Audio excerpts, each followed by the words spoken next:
This is going to be our daily distractions segment, which has become a daily distraction because it is getting harder and harder to find news stories like this. But I did find one. And the rule that I tried to take is I look for mainstream media outlets, and I look at stuff that's on their main page. So here's what I got for you, all right? Here's what I got for you, Peter. So this is from CNN, and this was on their main page. It says, if I can get it to come up right, it says, with hair loss on the rise, Asia's men grapple with what it means to be bald. And we've got a nice picture of a bald Asian man here. It says, despite his father having an M-shaped hairline, Alex Han from Northeast China never thought he'd experience hair loss in his 20s. Well, studies have suggested almost all Caucasian men will eventually face some degree of male pattern baldness, and around half can expect to lose their hairs by middle age. Asian men, and East Asians in particular, have historically experienced the lowest incidence of hair loss in the world.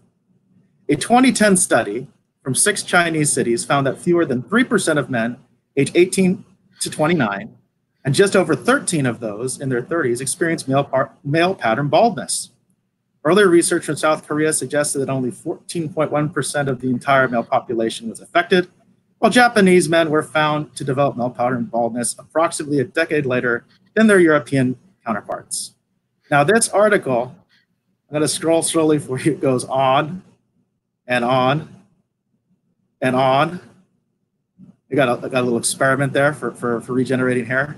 And on, Korean studies in the West, all sorts of different quotes, and on.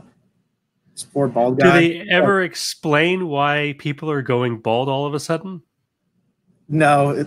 The crust of this article is basically about the social stigma in Asian countries, since apparently which by the way I didn't know, apparently they have a lower incidence of hair loss. But just look how long this article goes. And I just want to point out, okay, this article is dated. We'll hear at the top. This is a CNN style article, but I did get it off the main page. This is dated April 4th. April 4th, 2020. And yes, with hair loss on the rise, Asian men grapple with what it means to be bald. What do you think of that, Peter? Is this something that we really should be discussing? Is this a critical issue right now with everything that's going on? If you're a bald Asian man, it's very important, I'm sure. Look like they had some alternative treatments down there at the bottom.